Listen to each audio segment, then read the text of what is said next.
Chair, members of Parliament, distinguished guests, ladies and gents. It's a real pleasure to be here to speak to you at this award ceremony and just outline some of my observations as the NPCC lead for alcohol. So I'm Scott Green, I'm the Deputy Chief Constable of the West Midlands Police, which is one of the areas that was not covered on that map. So there is a Chief Superintendent in the West Midlands Police who's getting a to-do list tomorrow morning, but he doesn't know that yet, so don't tell him. But prior to that, I've served for a long time in South Yorkshire Police, which is an area that has had some very successful CAPs in the past. I've also been an Assistant Chief Constable in both Staffordshire and GMP. But I'm here today in relation to being the National Police Chiefs Council role for alcohol licensing and harm reduction. So I thought it was worth just noting that we don't have a national police service. We've got 43 police forces in England and Wales. Therefore, we've got 43 chief constables and 43 people like me, 43 deputy chief constables. And as a result, each of us tends to take on a national area of business to try and coordinate it.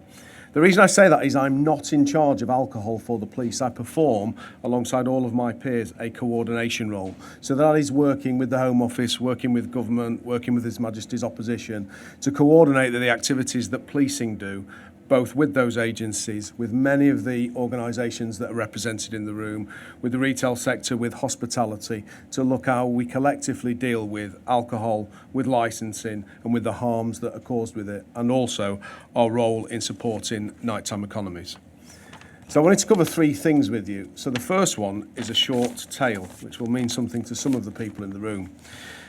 So for those that you know South Yorkshire, which is where I started my police career and where I still live, there is a very beautiful town called Barnsley where I have served twice. So the last time I was there, I was the district commander, I was the chief superintendent for 3 very enjoyable years. But in the early 2010s, I was there as a young chief inspector. And a very, very wise and experienced neighbourhood inspector came to see me one day and said, I'm going to set up something. I'm going to work with retailers, I'm going to work with local voluntary organisations, I'm going to work with education, and I'm going to do something to tackle underage drinking in this community. And it seemed really ambitious at the time, and it was one of the very first CAPs formed in the country. And many of you will know the person that set that up because the very wise police inspector who was managing this youthful chief inspector, was Alan Simpson, who's long been retired from the police now, but is one of the CAP partnership advisors for both the North East and East. And it was my great pleasure to reconnect with Alan recently and actually to unblock CAP in Greater Manchester Police before leaving there. So we should all watch with envy as the North West and particularly Greater Manchester starts to put CAPs in place, led by Alan, who I understand is in sunnier climes today, which is why he's not here.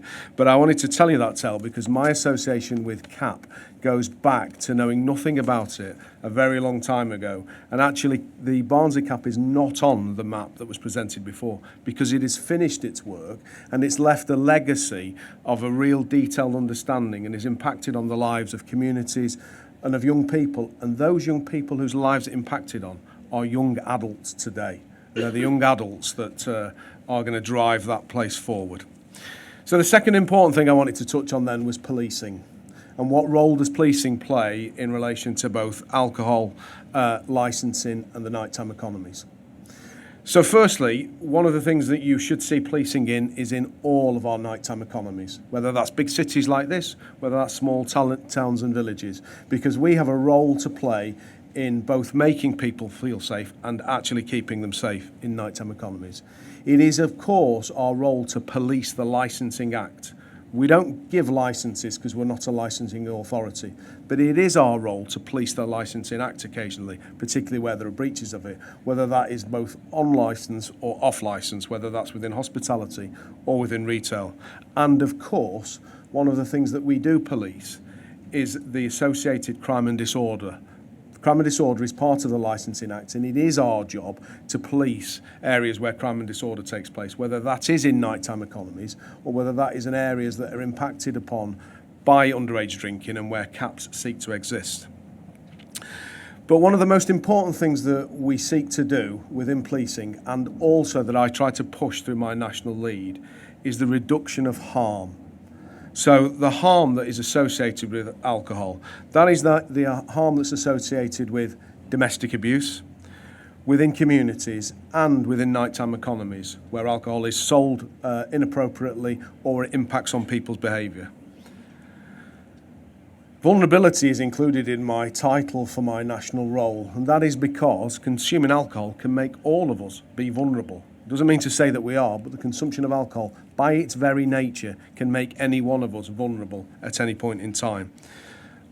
It's not our job, policing's job, to focus on the long-term health impacts. It's not within our mission. Interestingly, it is within Police Scotland's, but it's not within ours, and it's not currently an objective of the Licensing Act. However, it will be unrealistic for us to say that we don't see that, we don't consider it, and we don't think through it, because the long-term impact is there for us all to see.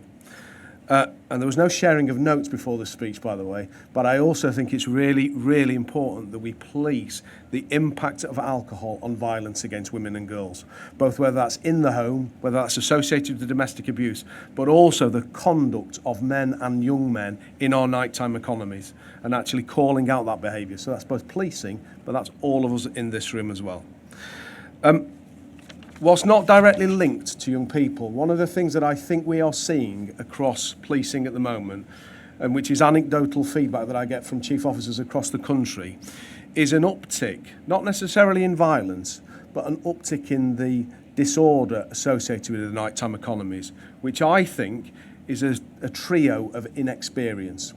So it's an inexperience of our frontline door staff, because many of our SIA accredited door staff went away from that industry during the pandemic.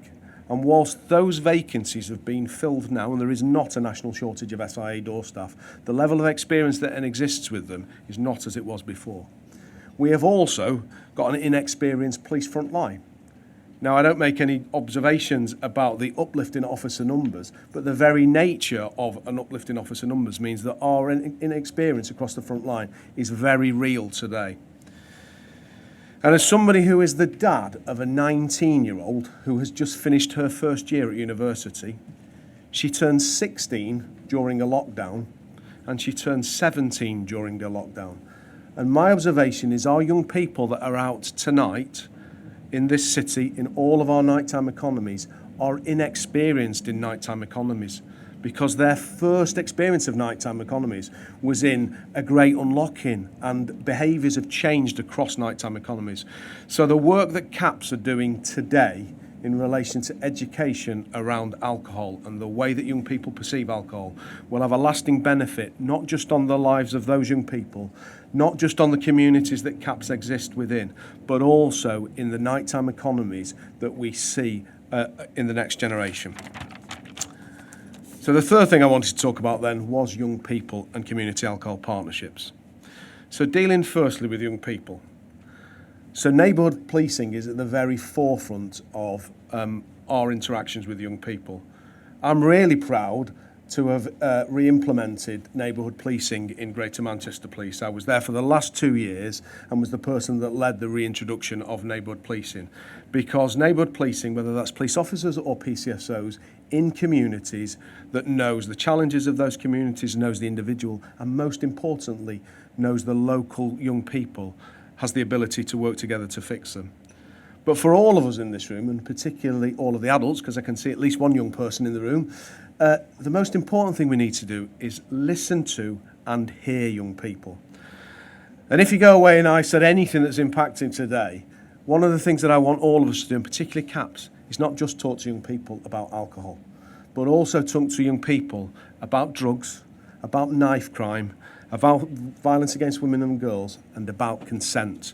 And all of the judgments that young people make, whether it's in relation to drugs, knives, consent, violence against women and girls, all of those things are affected by alcohol. Turning to community alcohol partnerships then. So my experience of them is overseeing one at the very outset of CAPS 15 years ago, and working in a number of police forces across the country. And they're built on true partnerships. That's true partnerships within the public, private, voluntary and community sectors. And it is by working together collectively that those problems can be solved. I really value the focus firstly on education. So education of young people, but also the education of those that supply alcohol. So as we saw from the earlier slides, that's not necessarily on or off licenses. That's also all of us as parents. So it is today the prom night for my 16-year-old son. So it's his prom night tonight. So by text, we've been having a debate. But I'm pleased to tell you that I don't need to form a judgment on that debate because we all work in a hierarchy, and my reply to him was, you need to ask your mum. The other thing that I just wanted to touch on was revisiting the point that was made earlier about that ongoing work with 18 to 25-year-olds. Because those 18 to 25-year-olds are those young people that are inexperienced in our nighttime economies. And so that continuing work and that level of education is really important because today's 19-year-old turned 16 in a lockdown and was 17 in a lockdown and were not out and about observing the behaviours and the societal rules of nighttime economies. But the final thing that I wanted to say, because lots of today's discussion is about young people, is whilst I've got the microphone, just to remind ourselves that today's young people, whether they are in our CAPS, whether they are 16, 18, 25, today's young people are tomorrow's Deputy Chief Constables, they're tomorrow's Chair of Boards, they're tomorrow's parliamentarians, they're our future business leaders, they're the people that will teach in our schools, that will work in our hospitals and will teach our young people. So none of us should forget that. My only plea to all of us is to keep talking to young people about alcohol, about knife crime, about violence on women and girls, and about making them make sensible decisions when they're away from us. Thank you very much.